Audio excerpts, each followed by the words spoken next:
महिलाओं का पानी के लिए संघर्ष सुबह सुबह ही शुरू हो जाता है। वह पानी की तलाश में भटकती रहती हैं।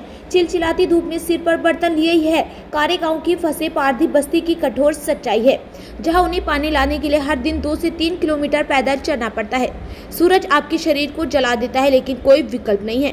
आप पानी के बिना नहीं रह सकते। आपको पानी भरने के लिए एक गहरे कुएं में उतरना होगा।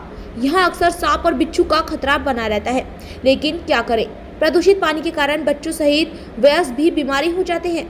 लेकिन स्वच्छ पानी उपलब्ध नहीं है। कारेगांव फांसे पारधी बेड़ा वन विभाग की जमीन पर अतिक्रमण कर स्थित है।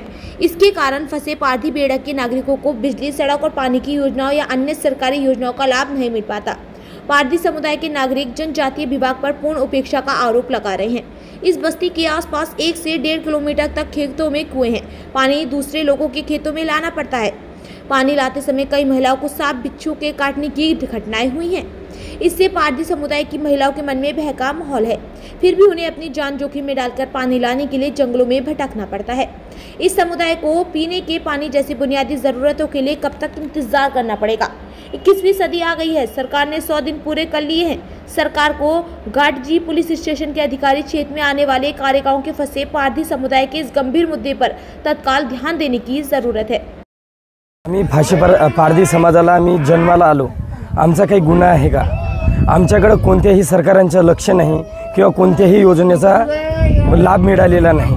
आमच्या घरापर्यंत कोणत्याही सुविधा पोचलेल्या नाही, रस्ता नाही, लाईन नाही, पाणी नाही, काहीच नाही।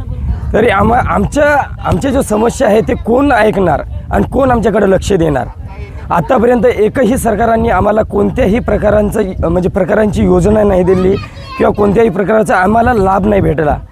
आमचे जे समाज आहे तो फाशे पारधी समाज जंगलात राहणारा, वन फिरणारा, तो शिकार करून जगत होता। आता सध्या स्थायिक झालेला आहे, अतिक्रमण करून जमीन वाहत आहे। तो समाज आता बसून काहीतरी करावा, म्हणजे शेती वगैरे करत आहे, त्यांनी शेती करून आता जगत आहे। त्यांना काहीतरी सरकारापासून लाभ भेटला पाहिजे म्हणून त्यांनी वन इकडे तिकडे भटकत आहे। कोणत्याही प्रकारांची योजना, आम्हाला पाण्याचा त्रास एवढा आहे की बायांना नाही का 1-2 किलोमीटर दूर पाणी भरायसाठी जावं लागते व तिथं ते खाली विहीर जे आहे ते 20-25 फूट खालत आहे। तिथं उतरता कोणाचा पाय घसरला तो माणूस मेल्याशिवाय राहत नाही, कारण की तिथं 21 वर्षांचा मुलगा असा सहज 12 वाजता पाणी भरण्यासाठी गेला।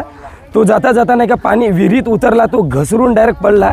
त्याला नाही का पोहणं वगैरे होतं असं काही नाही, पण तो घिसरत जो पडत गेला त्याच्या डोक्यावर मार लागला, म्हणून त्याच्यानं काही काही झालं नाही।